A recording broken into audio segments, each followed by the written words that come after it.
Mutual funds, PMS and AF ఇది ఎవరెవరు ఏ కేటగిరీలో ఉన్న వాళ్ళకు ఉపయోగపడుతుంది అనే దాని గురించి మనకు ఎక్స్ప్లెయిన్ చేయడానికి ఇప్పుడు మనతో పాటు కూడా amphi registered mutual fund distributor అయిన పిఎస్ చంద్రశేఖర్ గారు ఆయనతో మాట్లాడదాం. హాయ్ సార్, నమస్తే sir. Mutual funds, PMS and AIF ఇది ఏ కేటగిరీ వాళ్ళకు ఏది ఉపయోగపడుతూ ఉంటుంది? Very good question sir.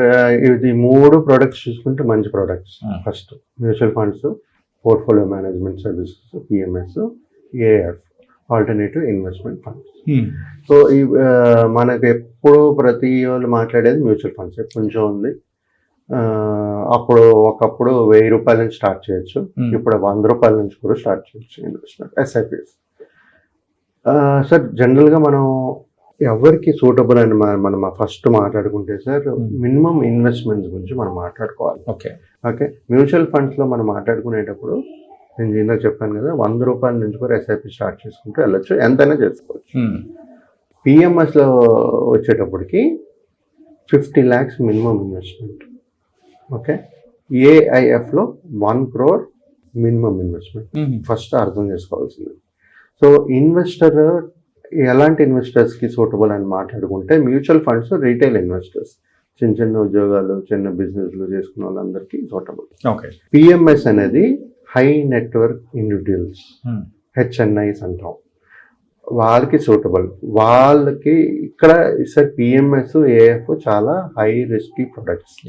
అర్థం చేసుకోండి. ఇక్కడ హై నెట్వర్క్ హెచ్ఎన్ఐస్ అంటే అర్థం ఏంటంటే ఎవరి దగ్గర అయితే 5 కోట్ల నుంచి 25 కోట్లు సుమారుగా ఉందో వాళ్ళకి ఇలాంటి ప్రొడక్ట్ సూటబుల్. ఓకే ఏ 1 crore మినిమం ఇన్వెస్ట్మెంట్.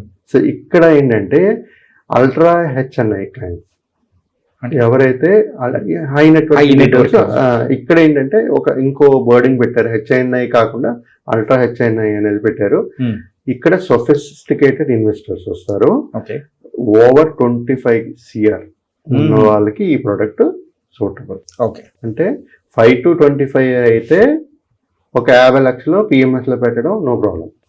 ఎప్పుడైతే ఓవర్ 25 crores ఉందో 1 crore అక్కడ పెట్టడం నో ప్రాబ్లం. అంటే మీరు బతికే లైఫ్ స్టైల్ కి ఏం ఎఫెక్ట్ లేకుండా ఆ కేటగిరీలో డిజైన్ చేశారు ఎవరికి సూటబుల్ అనేది. ఓకే, ఇది ఎవరెవరికి సూటబుల్ అనేది మనం మాట్లాడుకున్నాం. పోర్ట్ఫోలియో ఓనర్షిప్ గురించి మాట్లాడుకుంటే మ్యూచువల్ ఫండ్స్ లో ఇన్వెస్టర్స్ ఓన్ యూనిట్స్ యాసెస్ ఇన్ ద స్కీమ్. అంటే మన యూనిట్స్ మనం ఎప్పుడు కొనేటప్పుడల్లా యూనిట్స్ అనేది జనరేట్ అవుతాయి, మనకి అలాట్ అవుతుంటాయి.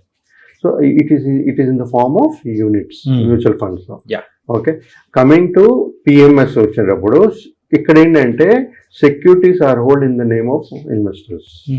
పిఎంఎస్ ఏఎఫ్ లో మనం మాట్లాడుకుంటే ఇక్కడ ఏంటంటే investor owns units in AF, again unit లాగే ఏఎఫ్ లో ఉంటుంది.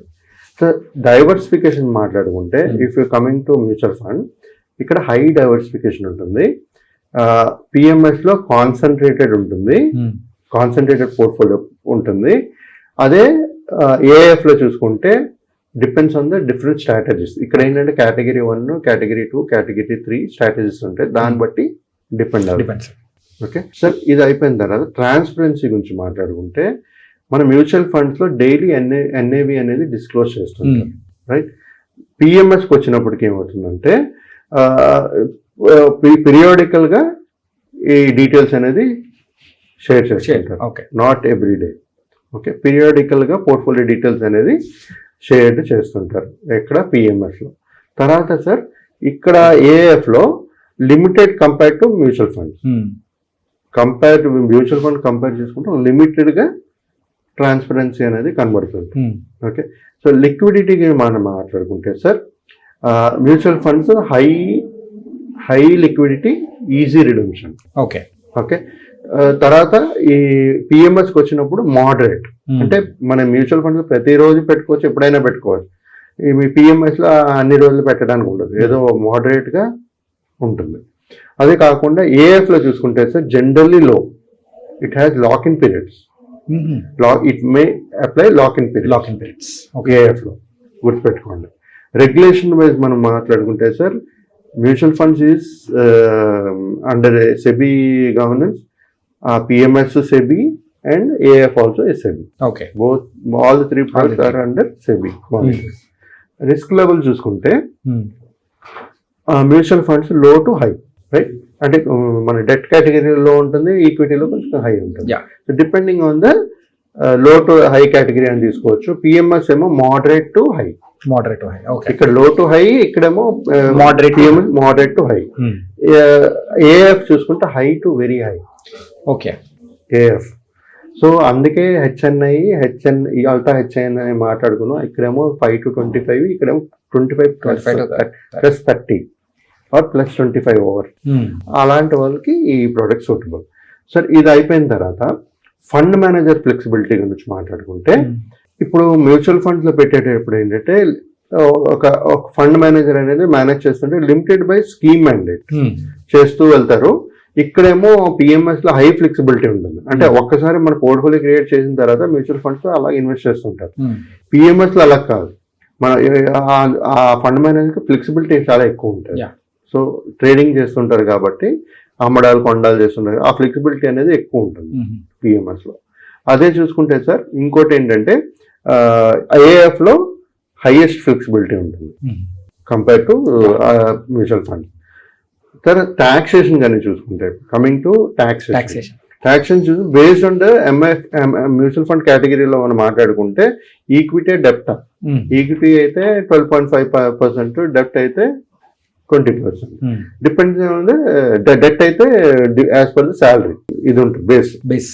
సో టాక్సేషన్ మ్యూచువల్ ఫండ్ ఉంటుంది. ఇక్కడ పిఎంఎస్ లో మనం మాట్లాడుకుంటే ఇది tax applicable on each transaction. ఎందుకంటే ఇక్కడ అమ్మడాలు కొండాలు జరుగుతుంటుంది కాబట్టి it is applicable on individual transaction. Okay. PMS లో. కమింగ్ టు ఏఎఫ్ ప్రోడక్ట్ మనం మాట్లాడుకుంటే it depends on again AF categories taxation. Cost మనం మాట్లాడుకుంటే సార్ ఎక్స్పెన్స్ రేషియో అనేది మ్యూచువల్ ఫండ్ లో ఉంటుంది. కమింగ్ టు పిఎంఎస్ లో మనం మాట్లాడుకుంటే మేనేజ్మెంట్ ఫీ ఉంటుంది, పర్ఫార్మెన్స్ ఫీ ఉంటుంది. ఓకే. అది కాకుండా మళ్ళీ ఏఎఫ్ లో కూడా same management fee, performance fees ఉంటుంది. జనరల్గా ఇలాంటి కాస్ట్లు అనేది ఇన్వాల్వ్ అవుతుంటుంది ఇలాంటి ప్రొడక్ట్స్ లో. ఎవరికి సూటబుల్ మళ్ళీ మనం మాట్లాడుకుంటే most of the investors are suitable for mutual funds. Investor seeking customised portfolio. ఒక కస్టమైజ్డ్ పోర్ట్ఫోలియో కావాలి అనుకునేటప్పుడు పిఎంఎస్. ఇక్కడ ట్రేడింగ్ జరుగుతుంది సార్, అర్థం చేసుకో ఉండాలి.